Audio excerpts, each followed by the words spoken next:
Like,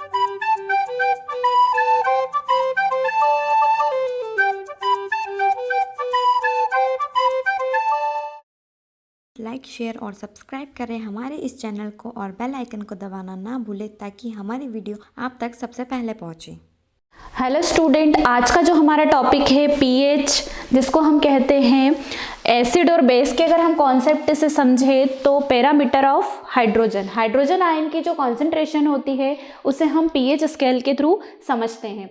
सबसे पहले हम अगर इसकी हिस्ट्री की बात करें तो एसिड बेस का जो कॉन्सेप्ट है सबसे पहले पीएच के थ्रू मापा गया था। जो इसका मेजरमेंट है एसिड और बेस का, उसे पीएच मीटर के थ्रू हम आइडेंटिफाई करते हैं। पीएच जो होता है, हम 1909 की अगर बात करें तो सबसे पहले सोरेंस नाम के साइंटिस्ट ने सोरेंसन ने सबसे पहले इसे पीएच स्केल के थ्रू डिस्कवर किया था। एसिड बेस में जो पीएच का एक लेवल होता है, अलग अलग एसिड और बेस के लिए बात करें, पीएच कहते किसे हैं? PH is a unit of measurement which describe the degree of acidity of alkaline base on of a solution. जो भी एसिडिक और बेसिक सॉल्यूशन होते हैं पीएच में, उसे हम मेज़र करते हैं पीएच स्केल के थ्रू, पीएच मीटर के थ्रू या पीएच इंडिकेटर के थ्रू। यहाँ पर हम पीएच का जो वैल्यू है एसिड और बेस के फॉर्म में हम इसे मेजरमेंट कर सकते हैं। It is a measured on a scale of 0 to 14। जो 14th 0 से लेकर जो 14th का स्केल है, उससे हमें ये पता लगता है कि अगर कोई भी एसिड है या कोई भी बेस है तो अगर वो 0 से 7 तक का है तो उसे हम एसिड कह सकते हैं, और 7 है तो उसे हम न्यूट्रल कह सकते हैं। लेकिन 7 से अगर ज़्यादा स्केल का नंबर है तो उसे हम कह सकते हैं बेस है। पीएच स्केल, पीएच मीटर जो होता है, पीएच जो होता है कॉन्सेंट्रेशन ऑफ हाइड्रोजन से हम मेज़र कर सकते हैं। जो इसका एक फॉर्मल डेफिनेशन अगर हम बात करें, इसकी जो फॉर्मल डेफिनेशन है, definition of pH is the negative logarithm of the hydrogen ion acidity. जो भी हाइड्रोजन आयन की एसिडिटी है उसे हम पीएच स्केल के थ्रू मेजर करते हैं। पी का मतलब होता है यहाँ पर पावर, एच का मतलब होता है हाइड्रोजन, एच प्लस आयन, और ये जो ब्रैकेट है इसे हम कहते हैं हाइड्रोजन आयन की कॉन्सेंट्रेशन। ये जो हाइड्रोजन आयन की कॉन्सेंट्रेशन है ये डिपेंड करती है कि जो भी सब्सटेंस, जो भी हमने ऑर्गेनिक कंपाउंड लिया है वो एसिड है या बेस है, उसे हम पीएच हाइड्रोजन आयन की कॉन्सेंट्रेशन के थ्रू मेज़र कर सकते हैं। जो पीएच की बात करें, पीएच का एक फॉर्मूला होता है जिसे हम माइनस लॉगरिथम की वैल्यू से देखते हैं। यहाँ पर जो पीएच देख रहे हैं, pH log H plus concentration के फॉर्म में है। अगर OH की बात करें तो माइनस लॉग 10 OH की कॉन्सेंट्रेशन होगी। पीएच स्केल की अगर हम बात करें तो पीएच स्केल में 0 से 14 तक की जो वैल्यू है, यहाँ पर H प्लस को हम 0 से 14 माइनस तक से मेज़र कर सकते हैं। 0 से अगर 6 तक है तो मीडियम जो सॉल्यूशन है वो एसिडिक होगा, अगर 7 है तो न्यूट्रल होगा, 7 से अगर लार्ज है तो इसे हम बेसिक कहेंगे। दैट मीन्स ये अम्ल है, ये उदासीन है और इसे हम क्षारीय विलयन कहेंगे।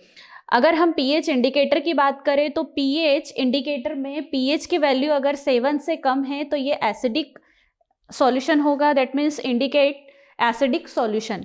अगर पीएच की वैल्यू 7 है तो इसे हम कह सकते हैं कि ये इंडिकेट कर रहा है न्यूट्रल सॉल्यूशन को। अगर पीएच की वैल्यू 7 से अधिक है तो इसे हम कह सकते हैं इंडिकेट कर रहा है बेसिक सॉल्यूशन को। यहाँ पे ये भी कॉन्सेप्ट क्लियर होता है कि जो पीएच स्केल है ये पीएच मेजरमेंट पीएच मीटर में लगा हुआ होता है। पीएच मीटर की जो वैल्यू है इलेक्ट्रोड के थ्रू हम ये मेज़र करते हैं कि जो ग्लास है उसमें हाइड्रोजन आयन की सांद्रता कितनी है। ये जो पीएच स्केल है, हम जनरली देखते हैं कि पीएच स्केल को हम पीएच जो साइंटिफिक लैब होती है, केमिस्ट्री लैब होती है, उसमें हम इसका मेजरमेंट कर सकते हैं। लेकिन अगर कोई भी इलेक्ट्रोड की अगर हम बात करें तो उसमें ग्लास इलेक्ट्रोड होते हैं और पीएच मीटर के द्वारा हम हाइड्रोजन आयन और OH की कॉन्सेंट्रेशन को बता सकते हैं।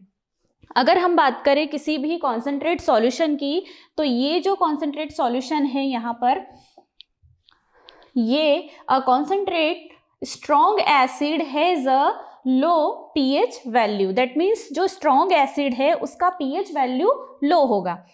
अ concentrate strong base has a high pH value.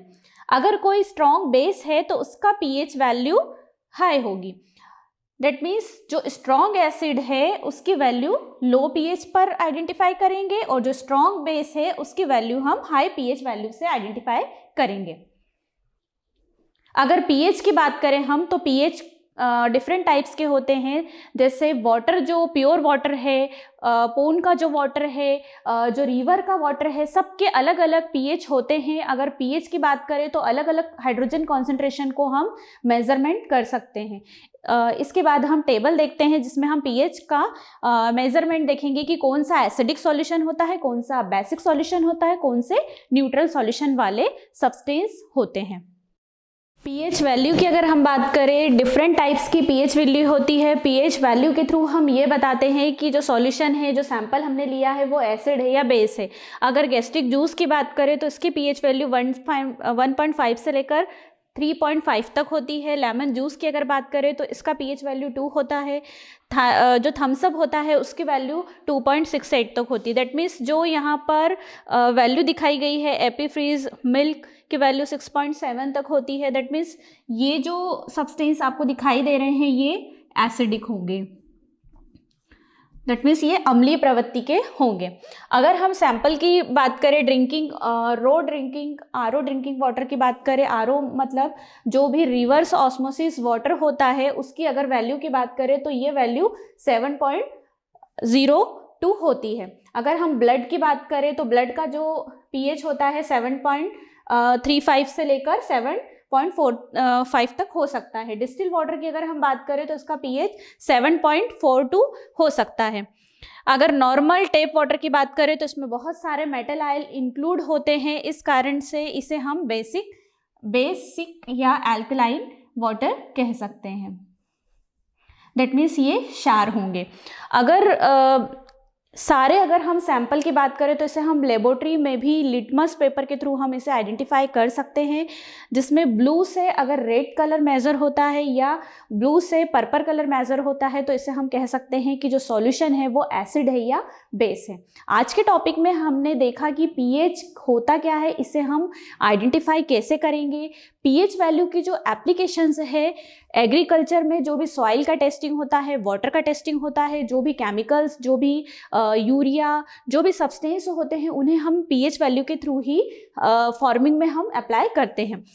Dying की बात करें, डाइंग दैट मीन्स जो भी रंजक होते हैं, जो कलर होते हैं, जो कपड़ों पर डाई होती है, उसे भी pH वैल्यू के द्वारा ही हम आइडेंटिफाई करते हैं। केमिस्ट्री लैब में भी, फार्मा इंडस्ट्री में भी, और जो जेम और जेली होती है, जो भी फूड कंपनियां होती हैं, उनमें भी हम pH के आइडेंटिफिकेशन के बाद ही हम ये पता करते हैं कि सॉल्यूशन या सैंपल एसिड है या बेस है। सो ये जो टॉपिक था आज का बहुत इंपॉर्टेंट है इंडस्ट्रियल केमिस्ट्री और फार्मा केमिस्ट्री के लिए भी। Thank you.